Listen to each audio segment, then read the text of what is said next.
नमस्कार। आज बात करते हैं एक ऐसी ट्रेड डील की जिसने भारत के टेक्सटाइल उद्योग में आप कह सकते हैं एक तरह की खलबली मचा दी है। ये डील हुई है अमेरिका और बांग्लादेश के बीच, लेकिन इसका असर सीधा भारत पर पड़ रहा है। तो सवाल सीधा सा है कि आखिर अमेरिका और बांग्लादेश के बीच हुई इस डील से भारत को इतनी चिंता क्यों हो रही है। चलिए इसी को समझने की कोशिश करते हैं। तो चलिए सबसे पहले ये समझते हैं कि आखिर ये ट्रेड डील इतनी चौंकाने वाली है क्यों। अब देखिए, मजे की बात यह है कि टेक्सटाइल एक्सपोर्ट के खेल में भारत पहले से ही बांग्लादेश से एक कदम पीछे है। दुनिया में चीन नंबर 1 पर है, लेकिन उसके ठीक बाद बांग्लादेश और वियतनाम आते हैं और फिर भारत का नंबर आता है। मतलब बांग्लादेश पहले से ही एक बहुत बड़ा खिलाड़ी है और ये नई डील उसे और भी मजबूत बना सकती है। और यही है वो तुरुप का इक्का।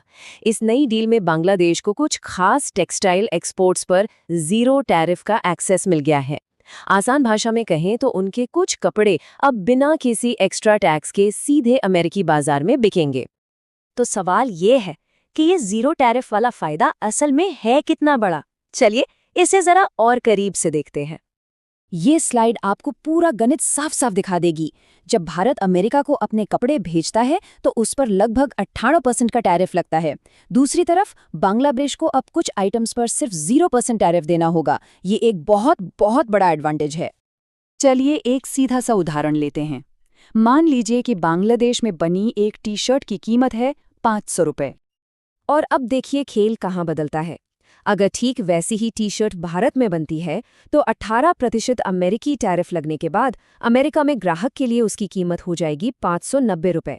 अब आप खुद सोचिए, टेक्सटाइल जैसे कॉम्पिटिटिव मार्केट में ये 90 रुपये का फर्क कितना बड़ा हो सकता है। लेकिन रुकिए, इस कहानी में एक बहुत बड़ा ट्विस्ट है। ये डील जितनी सीधी दिखती है उतनी है नहीं। सोचने वाली बात है ना? अमेरिका भला इतना दरियादिल क्यों हो रहा है? आखिर इस डील के पीछे उसकी अपनी क्या चाल है? तो यहाँ पर अमेरिका ने एक तीर से 2 शिकार किए हैं।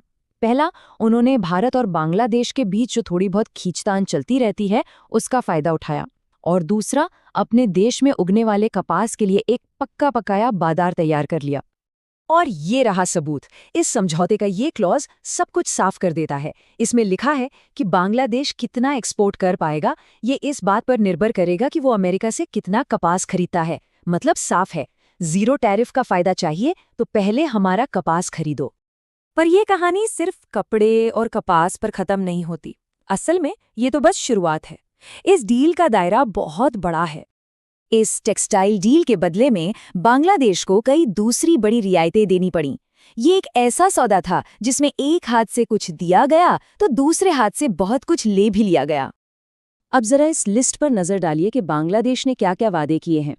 डेटा फ्री में ट्रांसफर करने की इजाज़त, अमेरिकी कंपनियों को अपने बाजार में आसान एंट्री, $3.5 अरब का अमेरिकी अनाज और $15 अरब के ऊर्जा उत्पाद खरीदने का वादा। और तो और अमेरिकी डेयरी, बीफ, पोल्ट्री, टेलीकॉम और ऑटो पार्ट्स को भी खास तरजीह देने की बात कही है। सीधे शब्दों में कहें तो अमेरिका ने अपने लगभग हर सामान के लिए बांग्लादेश का पूरा बाजार ही खुलवा लिया। तो फिर इस पूरी कहानी का, इस पूरे खेल का असली विजेता कौन है?